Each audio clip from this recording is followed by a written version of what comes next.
বহুবার বলেছি বসে থেকে খাবেন না, ছেলের উপার্জন খাবেন, এটা যেন মাথায় না আসে।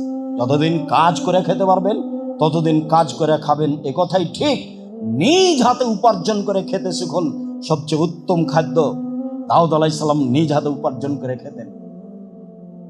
আল্লাহ রাসূল তার অনেক প্রশংসা করেছেন। বলছিলাম, আব্দুল্লাহ ইবনে আমর ইবনে আস রাদিয়াল্লাহু তাআলা আনহু বলেন, কানান নবী সাল্লাল্লাহু আলাইহি সাল্লাম ইজা দাখালা ইয়াকুলু, আল্লাহর নবী মসজিদে ঢুকলে বলতেন, এবার তার নিজ কর্ম, তিনি বলতেন, আউযু বিল্লাহিল আযীম ওয়া বিওয়াজহিহিল কারীম ওয়া সুলতানিহিল কাদীম মিনাশ শাইতানির রাজীম। মহান আল্লাহর কাছে আশ্রয় চাচ্ছি, মহান আল্লাহর সম্মানিত মুখের মাধ্যমে আশ্রয় চাচ্ছি, ক্ষমতাধর সত্তার রাজত্বের মাধ্যমে আশ্রয় চাচ্ছি বিতাড়িত শয়তান হতে। এইটুকু বললেই শয়তান তখন বলে, ফাকাত বারিয়া মিন্নি সায়রাল ইয়াউমে, ও বেঁচে গেছে আমার থেকে সারা দিনের জন্য, ও বেঁচে গেছে আমার থেকে সারা দিনের জন্য, সারা দিন আমি তার ক্ষতি করতে পারবো না। আল্লাহর নবী ঢুকলে এই কথা বলতেন। আগেরটা হলো আদেশ, আল্লাহ রাসূল আদেশ করেন, এবার তিনি নিজে বলছেন, আউযু বিল্লাহিল আযীম ওয়া বিওয়াজহিহিল কারীম ওয়া সুলতানিহিল কাদীম মিনাশ শাইতানির রাজীম। দুয়ার বইটা পড়বেন, দিন রাত বলছি, যাওয়ার সময় বইগুলো নিয়ে যাবে না। আপনি আসল সদস্য, আপনি জামিয়া সালাফের 1 নম্বর সদস্য। আপনার সাথে আমার কত আন্তরিকতা তা আপনাকে আমি বুঝাতে পারি না। মানুষের কোটি কোটি টাকা, টাকার যত দাম আছে, আপনার 10 টাকার আমার কাছে তার চেয়ে অনেক বেশি দাম আছে। দেশের সবচেয়ে বৃহৎ প্রতিষ্ঠান চলে আপনার 10 টাকার মাধ্যমে। অবাক হতে হয়, যার কারণে মাঝে মধ্যে শুকরিয়া আদায় করে সিজদা করি। মাসে 40 লাখ টাকা লাগে জামিয়া সালাফে বেতন। যখন তখন আরবি মেহমান অবস্থান করেন। এই যে কালকে গেলেন 3 জন আরবি মেহমান, লক্ষ লক্ষ টাকা তাদের পিছনে খরচ আছে। মদিনার খুব বড় বড় বিদ্বান কয়েকজন, তার মধ্যে একজন আসছেন 12 তারিখে, অনেক পয়সা খরচের ব্যাপার আছে। জামিয়া সালাফে এইগুলোকে ভারী মনে করে না। আল্লাহর বিশেষ রহমত, 519 জন ইয়াতীম অসহায় মানুষ আছে, যার কারণে আমি মনে করি আপনার 10 টাকার আমার কাছে অনেক দাম আছে। জামিয়া সালাফিয়া সরকারি অনুদানে চলে না, জামিয়া সালাফিয়া বিদেশি সহযোগিতায় চলে না, জামিয়া সালাফিয়া কোনো বিত্তশালী দিয়ে চলে না। এদেশের একটা ভিন্ন ধরনের প্রতিষ্ঠান, যেখানে প্রায় 5000-এর অধিক ছেলে মেয়ে পড়াশোনা করে, যেখানে 300 জনের অধিক শিক্ষক শিক্ষিকা আছে, যেটা আপনারা আমার 10 টাকা দিয়ে চলে। সম্মানিত দিনী ভাই বোন, যার কারণে আপনি আসবেন 200 টাকা, 500 টাকা, 100 টাকা, 2000 টাকা হাতে করে, যাওয়ার সময় একটা ইতিসাম পত্রিকা নিবেন, একটা দুয়ার বই নিবেন, একটা কিছু বই নিয়ে আর একজনকে দিবেন। আপনার 2 টাকাই আমার কাছে 2 কোটি টাকার স্থানে আছে। আপনাকে আমি বুঝাতে অক্ষম, হয়তোবা যার কারণে আপনি না বুঝেই চলে যান, এমনটা হতে পারে, যেটা আমি চাই। ফাতেমা রাদিয়াল্লাহু তাআলা আনহা বলেন,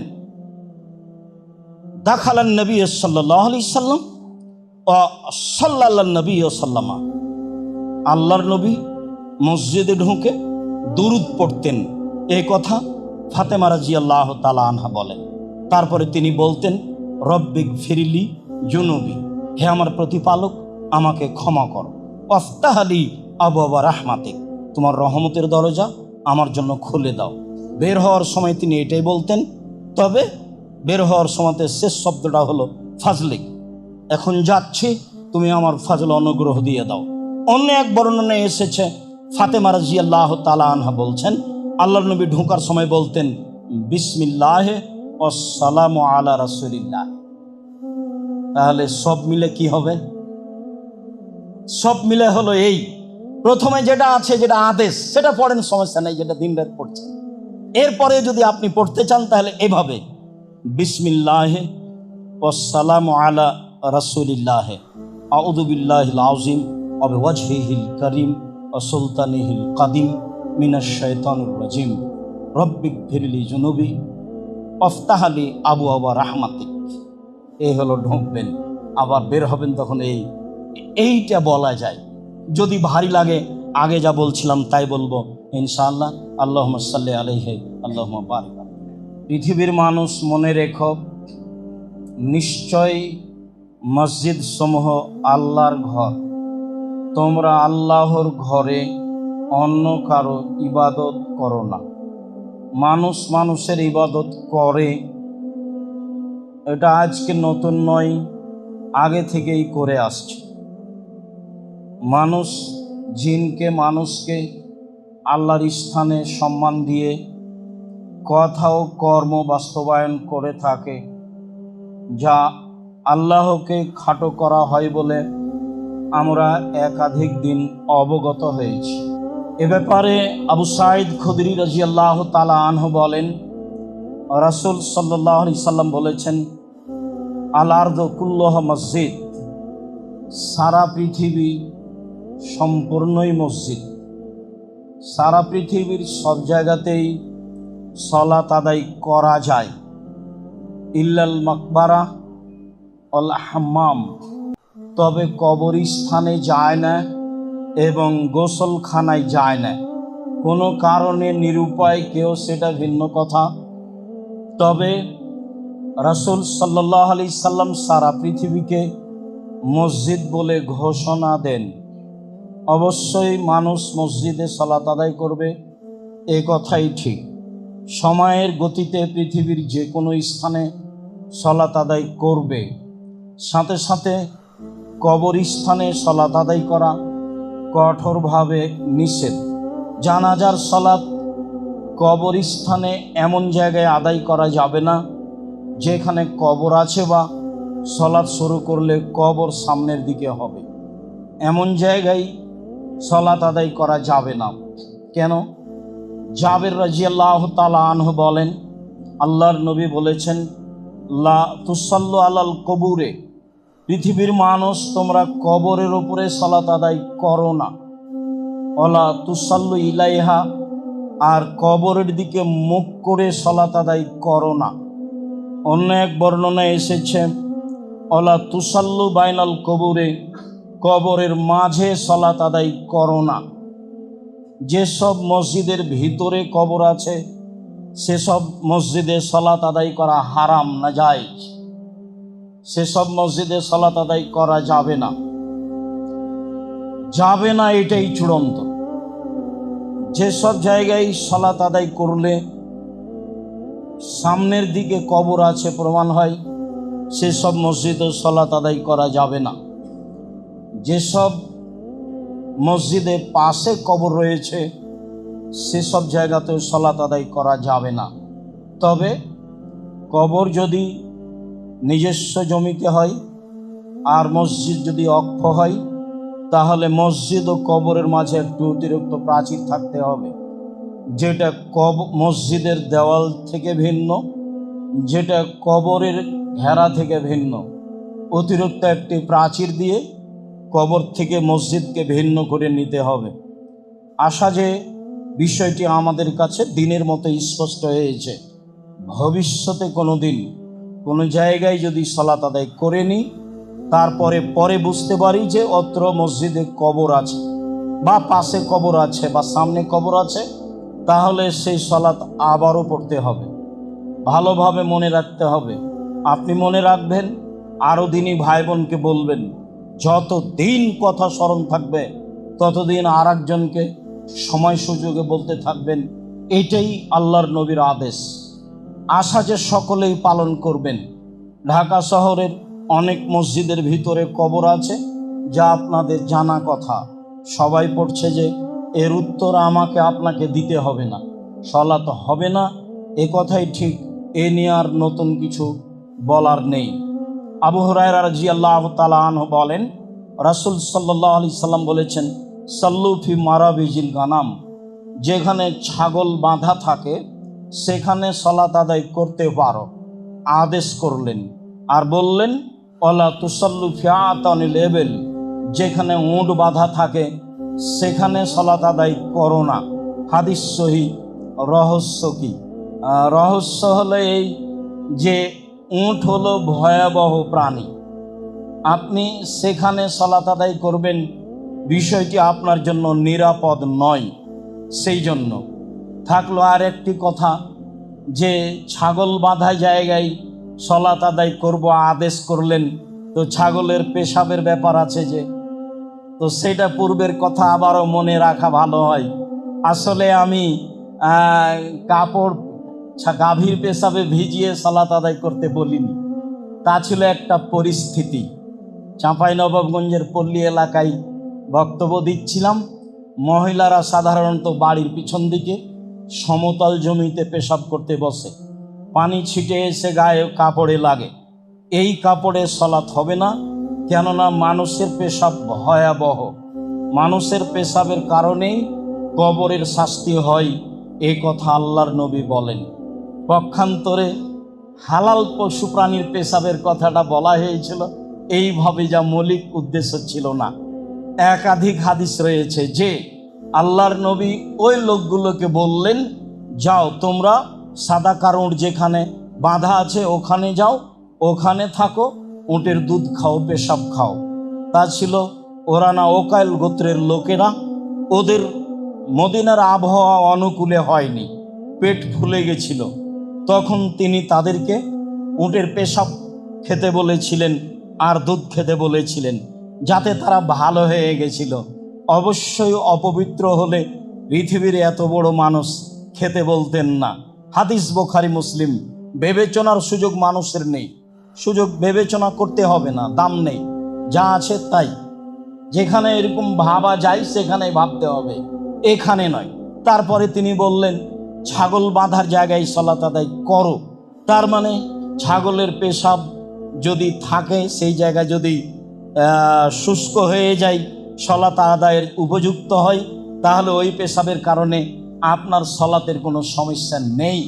তিনি আদেশ করলেন, ছাগল বাঁধা জায়গায় সালাত আদায় করো। তিনি বললেন, উট বাঁধা জায়গায় সালাত আদায় করো না। তা ছিল সতর্কবাণী। উট ভয়াবহ প্রাণী। এই জন্য সম্মানিত দিনী ভাই বোন, আমরা সালাতের জায়গা হিসাবে সতর্ক হচ্ছিলাম কিছু কথা, মসজিদ নিয়ে আরও বেশ কিছু সতর্কবাণী।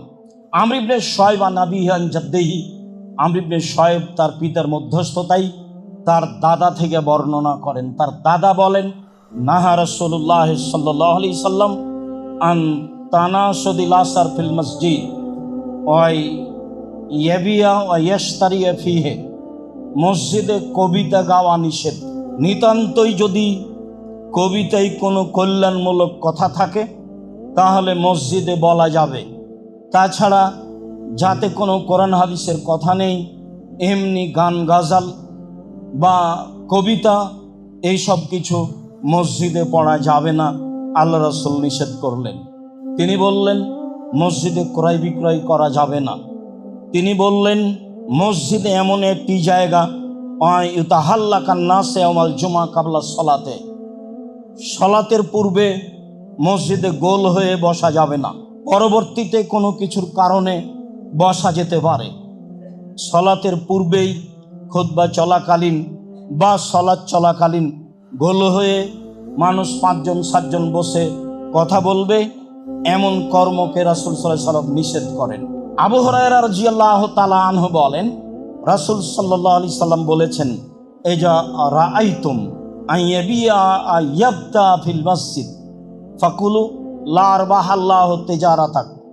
তোমরা যদি কাউকে দেখতে পাও মসজিদে কোনো জিনিস কিনছে বা বিক্রি করছে, ক্রয় বিক্রয় করছে, তাহলে তোমরা উত্তর দিবা, আল্লাহ যেন তোমাদের ব্যবসায় বরকত দান না করেন। এটা আপনাকে বলতে হবে, এটা আদেশ, যেন তোমার এই ব্যবসায় আল্লাহ বরকত না দেয়।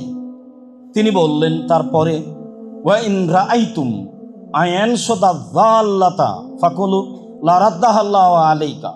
তোমরা যদি শুনতে পাও মসজিদে হারানো জিনিস খুঁজছে, তাহলে বলবা, আল্লাহ তার এই হারানো জিনিস তুমি তাকে ফেরত দিবা না। এটা রাসূলের আদেশ। বুখারী মুসলিমে এসেছে, লাম তুবনা লিহাজা, হারানো জিনিস বিজ্ঞপ্তি দিতে হবে, প্রচার করতে হবে, এই জন্য মসজিদ নির্মাণ করা হয়নি। যা আমরা বুখারী মুসলিমের হাদিসে আগেই আংশিকভাবে অবগত ছিলাম।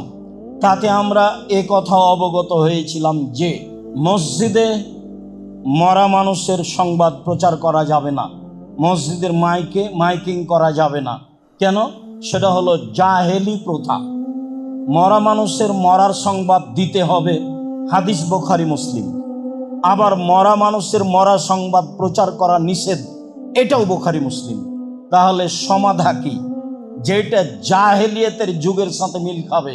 চিৎকার করে বলা হয় মুখ নিবাসী তার নিজ বাসভবনে রাত ৩টার সময় ইন্তেকাল করিয়েছে। মারহুমের জানাজা বিকাল ২টায় অনুষ্ঠিত হবে। সবাই আপনারা জানাজায় যোগদান করে অশেষ সবের ভাগীদারি হন। মরহুমের জানাজা, ও কি ক্ষমা পেয়েছে? মরহুম একটা শব্দ, এটা বলাও শিরক। আবার কেউ বলছে মরহুম মাগফুর, কেউ জানে না। আন্ধা কো আন্ধা পড়াতা হয়, যে বলে সেও অন্ধ, যে শুনে সেও অন্ধ, দুইজনই সমান। যে মারা গেছে তাকে মাগফুর মারহুম বলা যাবে না, এতটুক বলা যাবে আল্লাহ তাকে ক্ষমা করো, গাফার আল্লাহ লাহু, আল্লাহ তুমি তাকে ক্ষমা করো, রাহেমাহুল্লাহ, আল্লাহ তুমি তার প্রতি দয়া করো, এমন কথা বলা যায়। মাইকিং করে প্রচার করা চিরদিনের জন্য নিষিদ্ধ। এটা হারাম, এটা কুসংস্কার, জাহেলিয়াতের যুগের নীতি। সারা দুনিয়ার মানুষ যদি তার মরার মাইকিং করে তবুও তা বৈধ হবে না, তো অবশ্যই হারাম, তো অবশ্যই নিষিদ্ধ। বলছিলাম হাকিম ইবনে হিজাম রাদিয়াল্লাহু তাআলা আনহু বলেন, রাসূল সাল্লাল্লাহু আলাইহি ওয়াসাল্লাম বলেছেন, লা ইস্তাকাদু ফিল মসজিদে, মসজিদে কেসাস নেওয়া যাবে না, নিষেধ। কেসাস ভালোভাবে বুঝি, আমি আপনার ছেলেকে, আপনার ভাইকে, আপনাকে হত্যা করেছি, আপনি আমাকে হত্যা করে নেবেন, এর নাম কেসাস। এটা আল্লাহ বলেছেন কেসাস নিতে হবে। কেউ মাফ করে দেয় সেটা ভিন্ন কথা। বারবার একটা কথা ধাক্কা খাচ্ছে এই পর্যন্ত বলতেই, ইতিমধ্যে কয়েকবার মাথায় ধাক্কা খেল। বলে রাখি সম্মানিত দিনী ভাই বোন, দুনিয়াতে 3টা পাপ আছে যাতে মানুষকে হত্যা করতে হয়, তবে 2টা পাপে বাঁচার পথ আছে, একটা পাপে বাঁচার পথ নেই। 3টা পাপের কারণে মানুষকে হত্যা করতে হয়। 1, কেসাস। আপনি যদি আমাকে হত্যা করেন, আমার বাপ মা ছেলে মেয়ে আপনাকে হত্যা করে নেবে, এ কথাই ঠিক। তবে আমার বাপ মা যদি মাফ করে দেয়, ঠিক আছে, ঠিক আছে, আপনাকে কেসাসের জন্য ফাঁসির মঞ্চে নিয়ে আসা হয়েছে, ফাঁস গলায় দেওয়া হয়েছে, আমাদের পক্ষ থেকে বলা হচ্ছে মাফ করলাম, মাফ করলাম, মাফ করলাম, তাহলে ফাঁসির মঞ্চ থেকে নামিয়ে নিতে হবে, ফাঁসি হবে না, মাফ হয়ে গেছে। 2, কেউ যদি মোরতাদ হয়ে যায়, বলে আমি ইসলাম ধর্ম ত্যাগ করলাম, বলে গাভীর দুধ হারাম, বলে মদ হালাল, এইরকম যদি বলে তাহলে তাকে হত্যা করতে হবে। তারও বাঁচার পথ আছে, তাকেও ফাঁসির মঞ্চে নিয়ে যাওয়া হয়েছে। ও বলছে আমি তওবা করলাম, আমার ভুল হয়েছে, গাভীর দুধ হালাল, মদ হারাম। স্বীকৃতি দিলে তাকে ফাঁসির মঞ্চ থেকে নামিয়ে দিতে হবে, তার ফাঁসি হবে না। বিবাহ করার পরে যদি কেউ জেনা করে তাহলেও তাকে হত্যা করতে হবে, তাকে বাঁচানোর পৃথিবীতে কোনো পথঘাট নেই। যেটা এখন স্বাভাবিক পাপ, যেটা ঘরে ঘরে হচ্ছে, যেটা কোনো বড় জটিল ব্যাপার নয়, এত বড় জটিল ব্যাপার, তাকে বাঁচানোর পৃথিবীতে কোনো পথই নেই। তাকে যদি বাঁচাতে হয় তাহলে মুহাম্মদ সাল্লাল্লাহু আলাইহি সাল্লামকে আবার দুনিয়াতে আসতে হবে, এসে বলতে হবে পৃথিবীর মানুষ, আমি মুহাম্মদ ঘোষণা দিচ্ছি, বিবাহ করার পরে যদি কেউ জিনায় লিপ্ত হয় তাহলে তাকে হত্যা করতে হবে না। যেহেতু তিনি আর কিয়ামত পর্যন্ত কোনোদিন আসবেন না, কাজে ঘোষণাও কোনোদিন আর হবে না, কাজে বিবাহ করার পরে জেনায় লিপ্ত হলে তাকে রক্ষা করার পৃথিবীতে কোনো পথ ঘাট বের হবে না। এটাই শরীয়ত। সম্মানিত দিনী ভাই বোন, তারপর রাসূল সাল্লাল্লাহু আলাইহি ওয়াসাল্লাম বলেন আইন শাদালা শারফিহে, মসজিদে কবিতা গাওয়া নিষেধ। তারপরে তিনি বললেন অন্তুকামাল হুদুদ ফিহে, মসজিদে শাস্তি, নির্ধারিত শাস্তি লাগানো নিষেধ। নির্ধারিত শাস্তি কি? চুরি করেছে হাত কেটে দিতে হবে, এটা নির্ধারিত শাস্তি। অপবাদ লাগিয়েছে 80 লাঠি পিটাতে হবে, এটা নির্ধারিত শাস্তি। অবিবাহিত অবস্থায় জেনা করেছে 100 লাঠি পিটাতে হবে, এটা নির্ধারিত শাস্তি। যেগুলো শরীয়তে নির্ধারিত শাস্তি রয়েছে সেগুলো মসজিদে বাস্তবায়ন করা যাবে না। তাহলে বেশ কিছু নিষিদ্ধ মসজিদে, তা ধারাবাহিকভাবে অবগত হচ্ছিলাম। যদিও মসজিদ অনেক কিছুর জায়গা, এরপরেও এসব কিছু মসজিদে করা যাবে না বলে রাসূল সাল্লাল্লাহু আলাইহি সাল্লাম বলেন, যা ধারাবাহিকভাবে আপনার সামনে পেশ করছিলাম সতর্কবাণীতে। তারপরে চলেন আমরা আবার পরিষ্কার পরিচ্ছন্নতায় ফিরে যাই। আয়েশা রাদিয়াল্লাহু তাআলা আনহা বলেন, রাসূল সাল্লাল্লাহু আলাইহি ওয়াসাল্লাম বলেছেন, আদেশ করেছেন, বেনাইল মসজিদ ফিদ্দুর, পাড়ায় পাড়ায় মসজিদ তৈরি করো এবং তাকে পরিষ্কার পরিচ্ছন্ন রাখো। পরিষ্কার পরিচ্ছন্নের বিষয়টি অতীব জরুরি। সাহেব ইবনে খাল্লাদ বলেন, হুয়া রাজুলুন মিন আসহাবি রাসূলিল্লাহ সাল্লাল্লাহু আলাইহি ওয়াসাল্লাম, সাহেব ইবনে খাল্লাদ একজন সাহাবী। কালা ইন্না রাজুলান আম্মান নাসা, তিনি একটা লোককে দেখলেন জনগণের এমামতি করছে। ফাবাসাকা ফিল কিবলা, সে এমামতি করাকালীন সামনের দিকে থুথু ফেলে দিল। এই অবস্থা আল্লাহর নবী দেখলেন। ফাকালা রাসূলুল্লাহ সাল্লাল্লাহু আলাইহি সাল্লাম লিকাওমিহি হিনা ফারাগা লা ইসাল্লি লাকুম, আল্লাহর নবী জনগণকে বলে দিলেন, এই শোনো, এই লোক তোমাদের এমামতির যোগ্যতা রাখে না। শোনো তোমরা, এই লোক তোমাদের এমামতির যোগ্যতা রাখে না। ফালাম্মা আরাদা আইসাল্লিয়া বাদাহু ফামানাউহু আখবারুহু ক্বালা রাসূলুল্লাহ সাল্লাল্লাহু আলাইহি ওয়াসাল্লাম, আল্লাহ রাসূল এদের ঘোষণা দিয়েছেন কিন্তু ইমামকে বলেননি। এখন ইমাম না জানা অবস্থায় ইমামতি করার জন্য গেছে, তখন জনগণ বলল, আল্লাহর নবী আপনাকে আমাদের ইমামতি করতে নিষেধ করেছেন। ফাযাকারা যালিকা লিন-নবী সাল্লাল্লাহু আলাইহি সাল্লাম, ইমাম সাহেব বিষয়টি আল্লাহ রাসূলের সামনে পেশ করলেন। তাতে আল্লাহ রাসূল বললেন, নাম, হ্যাঁ, আমি তোমার ইমামতি নিষেধ করেছি। বর্ণনাকারী বলছেন, আমি মনে করছি আন্নাহু কালা ইন্নাকা আযাইতাল্লাহ রাসূলাহু, আরে তুমি কি ইমামতি করবা? তুমি আল্লাহকে কষ্ট দিয়েছ, তুমি তার রাসূলকে কষ্ট দিয়েছ, সামনের দিকে থুথু ফেলো মানে? আল্লাহর নবী এই পর্যন্ত বলেছেন তাকে, আরে তুমি কি ইমামতি করবা?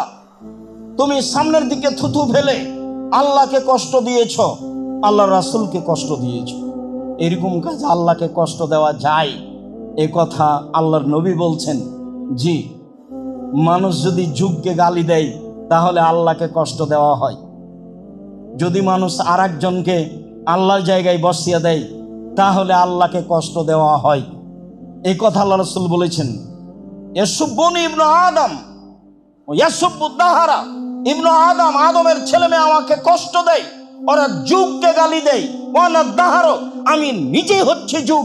উকাল্লেবুল লাইলা ওয়ান নাহারা, আমার আদেশে যুগ চলে। কেন তারা বলবে যুগ খারাপ? বলতে পারে যুগের লোকেরা খারাপ। তারা কেন বলবে যুগ জামানা খারাপ? এ কথা কেন বলবে? যুগ জামানা তো আমি নিজেই, আমার আদেশে যুগ জামানা চলে। যুগ জামানা খারাপ মানে আমি খারাপ, আমার আদেশ খারাপ। বলতে হবে যুগ জামানায় বসবাস করে যারা, তারাই খারাপ। এই কথা রাসূল সাল্লাল্লাহু আলাইহি সাল্লাম বললেন। আনাস রাদিয়াল্লাহু তাআলা আনহু বলেন, রাসূলুল্লাহ সাল্লাল্লাহু আলাইহি সাল্লাম নকাতা ফিল মসজিদ ফাশাক্কা যালিকা আলাইহি, একদা আল্লাহর নবী মসজিদে দেখলেন শিকান বা ময়লা পড়ে আছে, এটা তার কাছে খুব ভারী মনে হলো। ফাশাক্কা আলাইহি, এটা তিনি খুব ভারী মনে করলেন।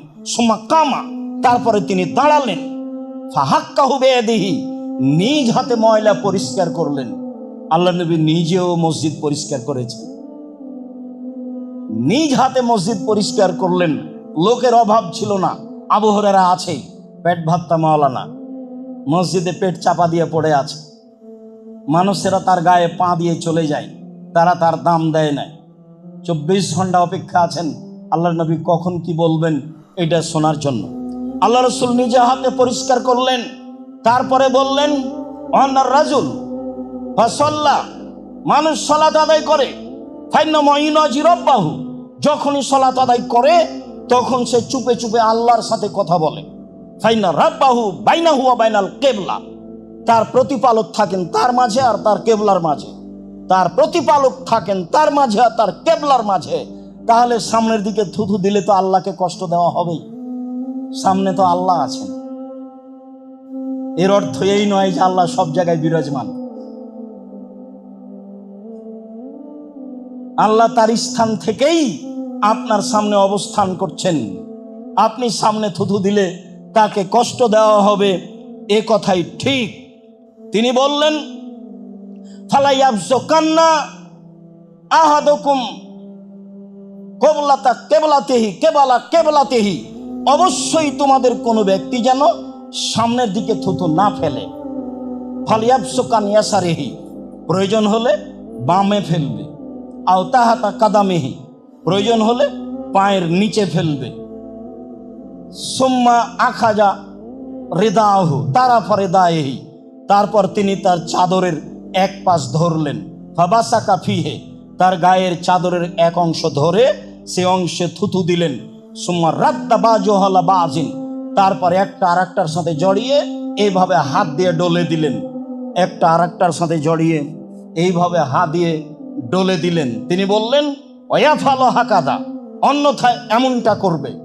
তাহলে বাম দিকে তো এখন থুথু ফেলা যায় না, মসজিদ তো যা হওয়ার তাই। পায়ের নিচেও থুথু ফেলা যায় না, মসজিদ তো যা হওয়ার তাই। তাহলে এখন কি করতে হবে? রাসূলের শেষ কর্ম যেটা, সেটাই কিয়ামত পর্যন্ত বলবৎ থাকবে। আপনার পকেটে টিস্যু থাকবে, হাতে টিস্যু থাকবে, রুমাল থাকবে। রাসূল সাল্লাল্লাহু আলাইহি ওয়াসাল্লাম দেখালেন যে রুমালে থুথু দিয়ে দিলেন, দিয়ে এটা হাত দিয়ে ডলে দিলেন। আপাতত রুমালটাকে এভাবে ডলে দিয়ে অথবা টিস্যুটাকে ডলে দিয়ে নিজের জায়গা মতো রাখবেন, এই কথা আল্লাহ রাসূল বললেন এবং নিজে দেখালেন। কিয়ামত পর্যন্ত মসজিদ পরিষ্কার রাখতে হবে, তার একটা সুন্দর নিয়ম দিলেন মুহাম্মদ সাল্লাল্লাহু আলাইহি সাল্লাম। উমামা বাহেলি রাদিয়াল্লাহু তাআলা আনহু বলেন, রাসূল সাল্লাল্লাহু আলাইহি সাল্লাম বলেছেন, ওরে জাত আলাইয়া আমালা উম্মতি হাসানুহা সাইয়্যুহা, আমার উম্মতের সব পাপ সব নেকি আমার সামনে পেশ করা হলো। সবচেয়ে যেটা ভালো নেকি, সেটা রাস্তা থেকে কষ্টদায়ক জিনিস সরিয়ে দেওয়ার নেকি। রাস্তাঘাট বন্ধ করা চিরদিনের জন্য নিষিদ্ধ, হরতাল কিয়ামত পর্যন্ত হারাম।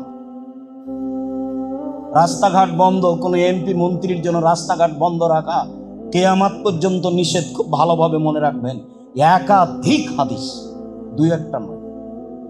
আর যেখানে রাস্তার গন্ডগোল হবে সেটাও হবে ডবল, এটাও তার আদেশ।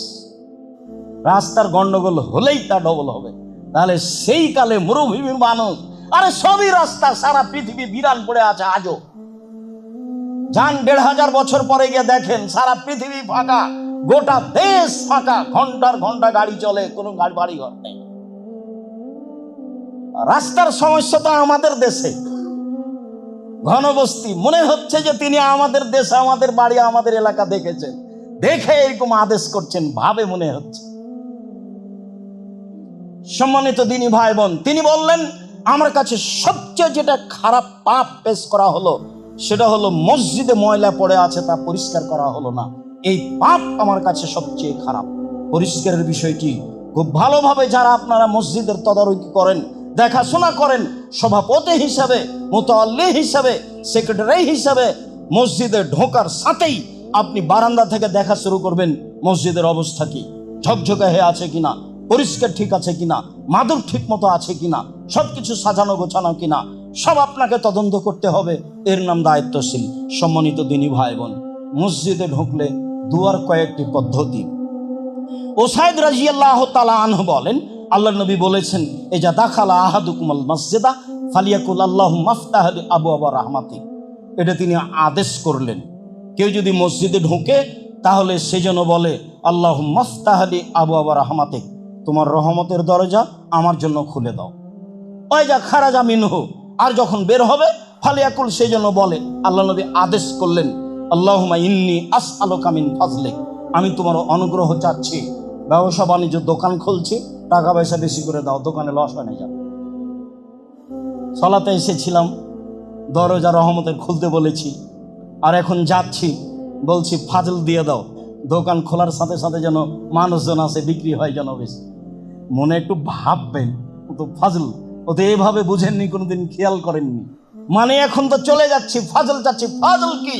ব্যবসা বাণিজ্য, টাকা পয়সা, জমি জায়গা, গরু ছাগল, আহাল পরিবার, যার নাম সম্পদ তার নাম ফাজল। মসজিদ থেকে বের হয়েছে, এখন সে ফজল অনুগ্রহ করব, খুঁজবো, তল্লাশি চালাবো কোথায় আছে তার ফজল অনুগ্রহ। বহুবার বলেছি বসে থেকে খাবেন না, ছেলের উপার্জন খাবেন, এটা যেন মাথায় না আসে। যতদিন কাজ করে খেতে পারবেন ততদিন কাজ করে খাবেন, এ কথাই ঠিক। নিজ হাতে উপার্জন করে খেতে শিখুন, সবচেয়ে উত্তম খাদ্য। দাউদ আলাইহিস সালাম নিজ হাতে উপার্জন করে খেতেন। আল্লাহ রাসূল তার অনেক প্রশংসা করেছেন। বলছিলাম,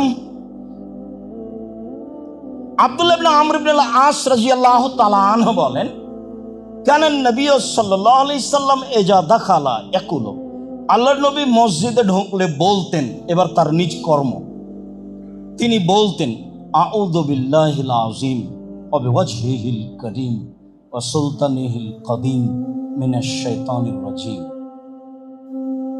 মহান আল্লাহর কাছে আশ্রয় চাচ্ছি, মহান আল্লাহর সম্মানিত মুখের মাধ্যমে আশ্রয় চাচ্ছি, ক্ষমতাধর সত্তার রাজত্বের মাধ্যমে আশ্রয় চাচ্ছি বিতাড়িত শয়তান হতে। এইটুকু বললেই শয়তান তখন বলে, ফাকাত বারিয়া মিন্নি সায়রাল ইয়াউমে, ও বেঁচে গেছে আমার থেকে সারা দিনের জন্য, ও বেঁচে গেছে আমার থেকে সারা দিনের জন্য, সারা দিন আমি তার ক্ষতি করতে পারবো না। আল্লাহর নবী ঢুকলে এই কথা বলতেন। আগেরটা হলো আদেশ, আল্লাহ রাসূল আদেশ করেন, এবার তিনি নিজে বলছেন, আউযু বিল্লাহিল আযীম ওয়া বিওয়াজহিহিল কারীম ওয়া সুলতানিহিল কাদীম মিনাশ শাইতানির রাজীম। দুয়ার বইটা পড়বেন, দিন রাত বলছি, যাওয়ার সময় তো বইগুলো নিয়ে যাবে না। আপনি আসল সদস্য, আপনি জামিয়া সালাফের 1 নম্বর সদস্য। আপনার সাথে আমার কত আন্তরিকতা তা আপনাকে আমি বুঝাতে পারি না। মানুষের কোটি কোটি টাকা, টাকার যত দাম আছে, আপনার 10 টাকার আমার কাছে তার চেয়ে অনেক বেশি দাম আছে। দেশের সবচেয়ে বৃহৎ প্রতিষ্ঠান চলে আপনার 10 টাকার মাধ্যমে, অবাক হতে হয়। যার কারণে মাঝে মধ্যে শুকরিয়া আদায় করে সিজদা করি। মাসে 40 লাখ টাকা লাগে জামিয়া সালাফে বেতন। যখন তখন আরবি মেহমান অবস্থান করেন। এই যে কালকে গেলেন 3 জন আরবি মেহমান, লক্ষ লক্ষ টাকা তাদের পিছনে খরচ আছে। মদিনার খুব বড় বড় বিদ্বান কয়েকজন, তার মধ্যে একজন আসছেন 12 তারিখে, অনেক পয়সা খরচের ব্যাপার আছে। জামিয়া সালাফে এইগুলোকে ভারী মনে করে না। আল্লাহর বিশেষ রহমত, 519 জন ইয়েতিম অসহায় মানুষ আছে। যার কারণে আমি মনে করি আপনার 10 টাকার আমার কাছে অনেক দাম আছে। জামিয়া সালাফিয়া সরকারি অনুদানে চলে না, জামিয়া সালাফিয়া বিদেশি সহযোগিতায় চলে না, জামিয়া সালাফিয়া কোনো বিত্তশালী দিয়ে চলে না। এদেশের একটা ভিন্ন ধরনের প্রতিষ্ঠান, যেখানে প্রায় 5000-এর অধিক ছেলে মেয়ে পড়াশোনা করে, যেখানে 300 জনের অধিক শিক্ষক শিক্ষিকা আছে, যেটা আপনারা আমার 10 টাকা দিয়ে চলে। সম্মানিত দিনী ভাই বোন, যার কারণে আপনি আসবেন 200 টাকা, 500 টাকা, 100 টাকা, 2000 টাকা হাতে করে, যাওয়ার সময় একটা ইতিসাম পত্রিকা নিবেন, একটা দুয়ার বই নিবেন, একটা কিছু বই নিয়ে আর একজনকে দিবেন। আপনার 2 টাকাই আমার কাছে 2 কোটি টাকার স্থানে আছে। আপনাকে আমি বুঝাতে অক্ষম, হয়তোবা যার কারণে আপনি না বুঝেই চলে যান, এমনটা হতে পারে, যেটা আমি চাই না। ফাতেমা রাদিয়াল্লাহু তাআলা আনহা বলেন, দাখালান নবী সাল্লাল্লাহু আলাইহি সাল্লাম ওয়া সাল্লাল্লাহু নবী সাল্লামা, আল্লাহর নবী মসজিদে ঢুকে দুরূদ পড়তেন। এই কথা ফাতেমা রাদিয়াল্লাহু তাআলা আনহা বলেন।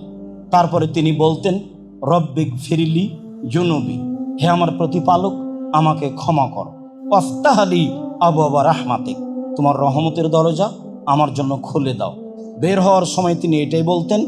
তবে বের হওয়ার সময়তে শেষ শব্দটা হলো ফাজলিক, এখন যাচ্ছি, তুমি আমার ফাজল অনুগ্রহ দিয়ে দাও।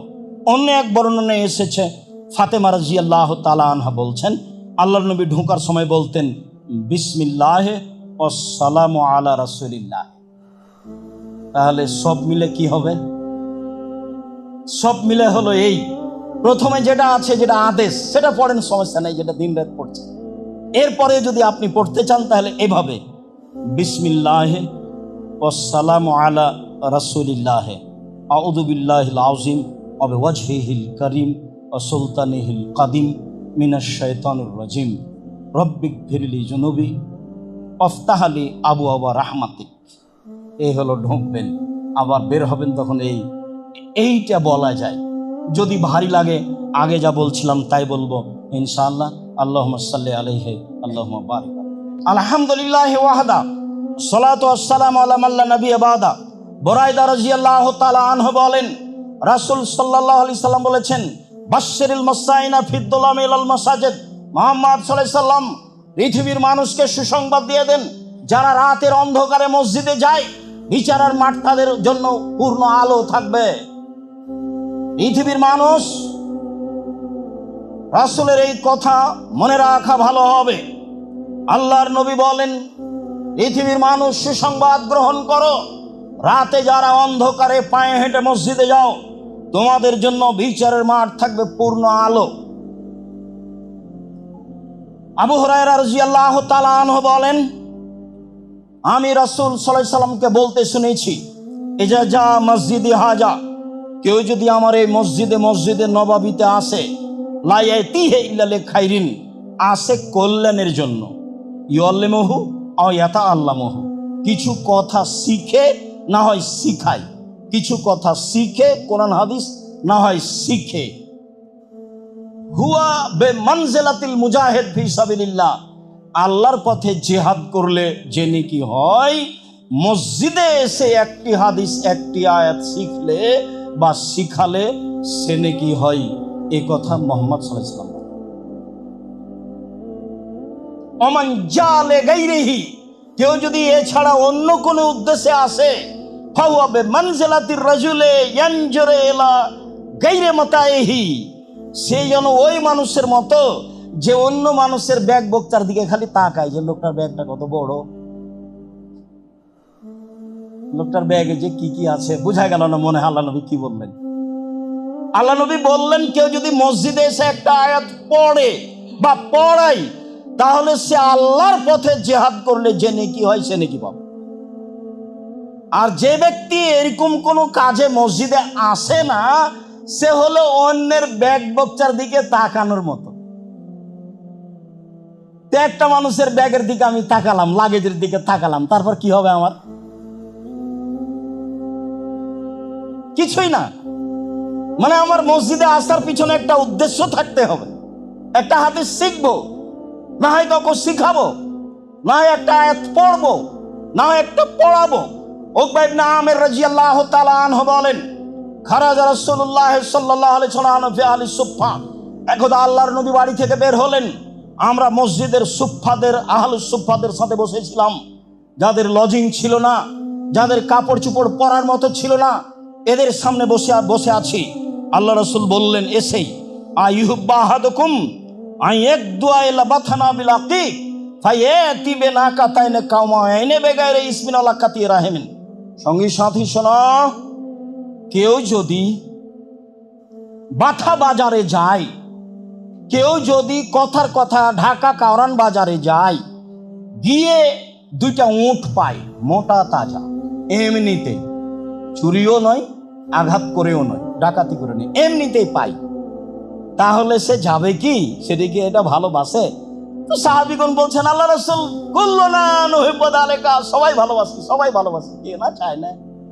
এরকম ভাবে যদি পাওয়া যায় তাহলে তো বিশাল ব্যাপার, ও তো 3-4 লাখ টাকা দাম লাগবে। হ্যাঁ, খুব ভালোবাসি। তখন আল্লাহ রাসূল বলছেন, আফালা ইয়াকদু আহাদুকুম ইলাল মসজিদ, তোমাদের কেউ মসজিদে যেতে পারে না? ফায়াকরা আয়াতাইনে, মসজিদে গিয়ে দুটো আয়াত পড়বে, খায়রান মিন নাকাতাইনে, দুইটি আয়াত, দুইটা দামি লাল উটের চেয়ে বেশি, 3 আয়াত 3টা লাল দামি উটের চেয়ে বেশি, 4 আয়াত 4টা লাল দামি উটের চেয়ে বেশি, যত আয়াত পড়বে তত উটের চেয়ে বেশি। হাদিস বুখারী মুসলিম। কি বিচার করবেন? মসজিদে গিয়ে সালামের পরে দুটা হলো আয়াত পড়ার চেষ্টা করবেন। যদি কোরআন মাজিদ না থাকে 2 রাকাত পড়ে বসে বসে ইখলাস ফালাক নাস পড়বেন। সালামের পরে বসে থাকবেন, 2টা আয়াত কোরআন মাজিদ পড়বেন। আমাদের দেশের লোক কোরআন কম পড়ে, হজ করতে গেলে পড়ে, শুধু খালি ওর ঠগার পাতা, ও খালি হুজুর খালি ঠগিয়ে দিয়ে যাবে। এখানে কোরআন মাজিদ পড়ে না, তো কাবা ঘরে গিয়ে হজ করতে গিয়ে কোরআন মাজিদ পড়ে। তো কোরআন মাজিদ পড়লে অক্ষর প্রতি 10 নেকি হবে, কাবা ঘরে হেলান দিয়েও পড়লে হবে, জঙ্গলে পড়লেও হবে, 10-10ই থাকে। তফ করলে হবে, সালাত আদায় 2 রাকাত করলে হবে, বলে কে? সবাই তো বেদাতি প্রায়। সবাই প্রায় মুশরিক, কে কাকে বলবে। তখন এরা কোরআন মাজিদ ধরেছে ওখানে গিয়ে, আর বাকিগুলো বলছে চলো মদিনায় গিয়ে 40 ওয়াক্ত। এ হলো হজ। এরা কোরআন আর ওরা হলো মদিনায় গিয়ে 40 ওয়াক্ত। এই নিয়ে হজ, টাকাটা এবারে 16 আনাই লস। এখানি লস হয়ে গেছে ঢাকা হাজি ক্যাম্পে। আমি বুঝাতে অক্ষম। সম্মানিত দিনী ভাই বোন, রাসূল সাল্লাল্লাহু আলাইহি সাল্লাম এভাবে বললেন, মসজিদে কোরআন মাজিদ পড়তে অভ্যাসী হই। আলোচনার শেষে চলে আসলাম। আবু হুরায়রা রাদিয়াল্লাহু তাআলা আনহু বলেন, রাসূল সাল্লাল্লাহু আলাইহি সাল্লাম বলেছেন, মান নাফাসাল মুমিনিন কুরবাতান মিন কুরাবিদ দুনিয়া নাফাসাল্লাহু আনহু কুরবাতান মিন কুরাবি ইয়াউমিল কিয়ামা। কেউ যদি কোনো মানুষকে, দুনিয়াতে বিপদগ্রস্ত মানুষকে যদি উদ্ধার করে, তাহলে আল্লাহ তাকে বিচারের মাঠে উদ্ধার করবেন। এ ওয়াদা আল্লাহর নবী করেছেন। তিনি বলেছেন, ওমা ইয়াসসারা আন মুমিনিন ইয়াসসারাল্লাহু আলাইহি ফিদ দুনিয়া ওয়াল আখিরা। বিপদগ্রস্ত মানুষের প্রতি যদি কেউ সহযোগিতা করে, টাকা পয়সা দিয়ে সুপারিশ করে, তাহলে আল্লাহ তার সাহায্য করবেন ইহকালে ও পরকালে। তিনি বলেন, মান সাতারা মুসলিমান সাতারাহুল্লাহু ফিদ দুনিয়া ওয়াল আখিরা। কেউ যদি মুসলমান পুরুষ নারীর দোষকে ঢেকে রাখে, তাহলে আল্লাহ বিচারের মাঠে এবং ইহকালে তার সব দোষ ঢেকে রাখবেন, কাউকে বলবেন, কাউকে জানতে দিবেন না। তাই তো আমি বলি, ওই সাংবাদিক আসলেই বলি যে আপনার রুজির কোনো পথ নাই দুনিয়াতে, এই পথ আপনি বাছাই করেছেন। সাংবাদিক সাহেব, আপনার রুজির আর দুনিয়াতে আল্লাহ পথ দেয়নি। আপনার কাজই তো হচ্ছে মানুষের দোষ ত্রুটি উদ্ঘাটন করার লেখা। কেমনে রুজি হালাল হতে পারে? কাজটাই হারাম। সঠিক তথ্য হলেও যেই তথ্য মানুষের মান সম্মানের ব্যাপার, সেই তথ্য প্রকাশ করা কঠিনভাবে নিষেধ। রাসূল সাল্লাল্লাহু আলাইহি ওয়াসাল্লাম এটাই বলেছেন। তিনি বলেছেন, আল্লাহু ফিনা বিমাকান আল আবদু ফি আনাকিহি। অতক্ষণ পর্যন্ত আল্লাহ মানুষের সাহায্যে থাকে যতক্ষণ পর্যন্ত মানুষ মানুষের সাহায্যে থাকে। মানুষের উপকারে থাকবেন, কোনো সময় ক্ষতিতে থাকবেন না। যা করেছে করেছে, সব মাপ। যা বলেছে বলেছে, সব মাপ। জীবনে প্রতিশোধ নেবেন না। বহুদিন বলেছি, প্রতিশোধের পাতা ছিঁড়ে দিবেন। যতদিন পর্যন্ত আপনি মানুষের সাহায্যে থাকবেন, ততদিন পর্যন্ত আল্লাহ আপনার সাহায্যে থাকবে। এই কথা মুহাম্মদ সাল্লাল্লাহু আলাইহি ওয়াসাল্লাম বলেন। তিনি বলেন, ওমান সালাকা তারিকান ইয়াতলুবু ফিহি ইলমান সাহালাল্লাহু বিহি তারিকান ইলাল জান্নাহ। কেউ যদি বিদ্যা অর্জনের জন্য বের হয়ে যায়, তাহলে সে জান্নাতে যাবেই। তিনি বলেন, ওমাজতামা কওমুন ফি বাইতিন মিন বুয়ুতিল্লাহ ইয়াতলুনা কিতাবাল্লাহি ইয়াতাদারাসুনাহু বাইনাহুম ইল্লা নাযারাত আলাইহিমুস সাকিনাহ। কেউ যদি মসজিদে বসে বসে কোরআন তেলাওয়াত করে, মসজিদে বসে বসে তাফসীর নিয়ে আলোচনা করে, কোরআন তেলাওয়াত করে, ফাজাইলে আমল নয়। বুখারীর দার্স হতে হবে, সঠিক কোরআনের তাফসীর হতে হবে। মিথ্যা কথা জাতির সামনে পেশ করবেন, জবাব দিতে হবে। পৃথিবীর মানুষ শুনে রেখো, কেউ যদি আমার একটা কথা জানে, সে যেন অন্যকে বলে। পৃথিবীর মানুষ শুনে রেখো, বনী ইসরায়েলের কাহিনী বলে কোনো দোষ নেই। পৃথিবীর মানুষ শোনো, কেউ যদি কোনো কথা আমার নামে বলে, সেই কথা যদি আমার না হয়, তাহলে তার থাকার জায়গায় জাহান্নাম। জুব্বা যত বড় হোক, আলখাল্লা যত বড় হোক, পাগড়ি যত বড় হোক, হুজুর যেটা বলেছেন সেই মুখের কথা যদি রাসূলের না হয়, তাহলে তাকে জাহান্নাম যেতে হবে। এটাই চূড়ান্ত হাদিস, বুখারী মুসলিম। সম্মানিত দিনী ভাই বোন, মসজিদে বসে কোরআন তেলাওয়াত হবে, আলোচনা হবে, বুখারীর দার্স হবে, তাহলে এই জায়গাটুকুকে ফেরেশতা ঘিরে নেবেন। আল্লাহ এইটুকু দয়া রহমত দিয়ে ঘিরে নেবেন। আর যারা পড়বে তাদের ব্যাপারে গৌরব করবেন জিবরাইল, মেকাইল সবার সাথে। দেখো, এদেরকে সৃষ্টি করতে নিষেধ করেছিলে, দেখো না কেমন তারা দাস্তাদরিসের কাজ করে, আমার চর্চা করে, আমাকে চিনা জানার হিসাব করে। এদের তুমি নিষেধ করেছিলে সৃষ্টি করতে। এরপরে বলছেন শেষ বাক্য, মান বাত্তাবিহি আমালুহু লাম ইসরাবিহি নাসাবুহু। যদি কারো কর্ম কাউকে পিছে হটিয়ে দেয়, তার বংশ মর্যাদা তাকে আগে বাড়াতে পারবে না। চৌধুরী নাম দিয়ে আপনি বিচারের মাঠে লাভ করতে পারবেন না। প্রধান দিয়ে আপনি বিচারের মাঠে লাভ করতে পারবেন না।